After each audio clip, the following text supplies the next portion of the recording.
Anonymous MGTOW here.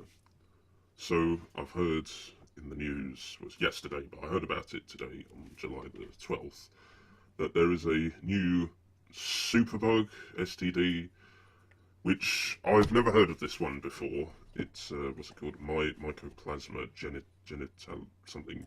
Mycoplasma genitalium, also known as MGen or MG. And, well, I've never heard of it before, but it doesn't surprise me that this is a thing. So, I know it's CNN, but it doesn't matter because I think you can spot the bullshit. I'm just using it because this is what's happening apparently now. So, I'll read the first paragraph. The British Association of Sexual Health and HIV has published new treatment guidelines in an attempt to prevent the sexually transmitted infection Mycoplasma genitalium, also known as MGen or MG, from developing into a superbug. Many experts believe that if the new guidelines aren't followed, MGen, which is quickly becoming treatment resistant, could become a superbug in 5 years, according to the British Association of Sexual Health and HIV. Ooh, spooky, spooky, scary skeletons and shivers down your spine.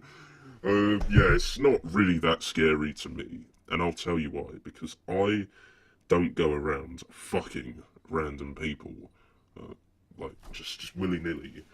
And well, yeah. Let's be honest. I'm a virgin, and but because you know, I'm not a whore or a fuckboy or whatever. I don't do these things, and now people are seeing the consequences. People are getting these STDs. I mean, we already had HIV, which that's a real. I mean, it's you get HIV way more if you're gay, and you put your penis in other men's bumholes. And to be fair, I'm not surprised with that either. Now, I'm not particularly a religious type, but the Bible does have a lot of truth in it when it comes to this sort of thing. Uh, I'm going to read you Genesis 19, verse 24. Then the Lord rained upon Sodom and upon Gomorrah brimstone and fire from the Lord out of heaven. And if you don't know, Sodom and Gomorrah were like these cities of, degeneracy, just pure degeneracy. If you could have the most degenerate things on earth and put them into one spot, that would be Sodom and Gomorrah. And you see, in the Bible, it talks about the Lord. Basically, it burns the whole city and everyone dies. Now, I always think of the Bible as a metaphor. I mean, I'll be honest, I haven't read really much from it. I haven't read the Bible because, like I say, I'm not really a particularly religious type. But however you see it, if you believe in God, if that's your thing, or if you just see it as the universe or nature or karma, it's really the same thing. Really, at the end of the day, it's balance. Really, these in Sodom and Gomorrah, they did these degenerate things, and then they all died. I mean, you could believe literally fire came from the sky, but then saying brimstone and fire from the Lord, that could be a metaphor for he just wiped them out. It doesn't necessarily have to be fire, because you think when it was written, they wanted it to sound ferocious, and in a way it could have. I mean, not back then, but this could be a similar thing happening now. People doing degenerate acts, and then they're going to end up getting wiped out, not by fire and brimstone, but by these horrible STDs. And I think it said somewhere in the article, or it might have been another one I was looking at, it said it could be untreatable, but that's not actually true. There is a treatment for it. I'm no biochemist, but I have a brain and I have 5 senses, and I have found a solution to this problem. It's called not having sex. Trust me, it works. It works. You should try it. And that will solve the problems. Now, it's interesting as well. I'm going to tell you about. You may or may not know there used to be there was a tribe a long time ago on Papua New Guinea, or what is now Papua New Guinea.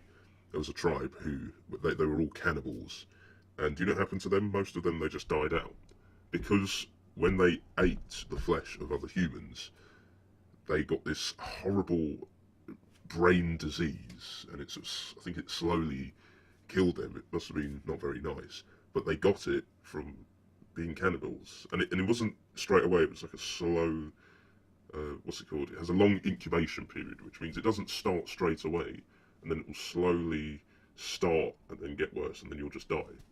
And that, again, is almost like nature's way of bringing balance. You know, you shouldn't really be a cannibal, and so they died.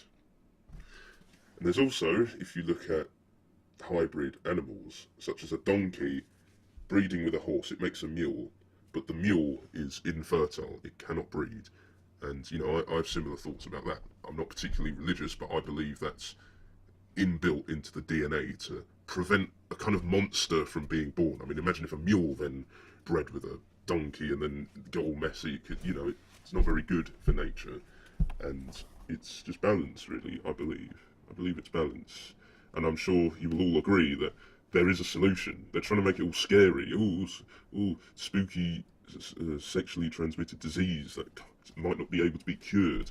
Well, you don't need to cure it if you don't get it in the first place, and it's so easy to just not get it. You just don't go around reckless having sex.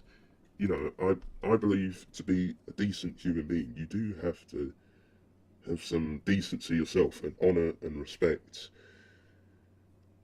Maybe I'm just the only one on earth who thinks like that, but thanks for listening to the video. I know this isn't like my usual videos. I guess went off a bit on a tangent, but I just wanted to get the core messages through, because you all know about STDs, because like I said, we've heard it before, HIV, blah, blah, blah, blah, AIDS. It's the same thing, same shit, different pit, as I like to say. It's the same thing, but just slightly different, but basically the same.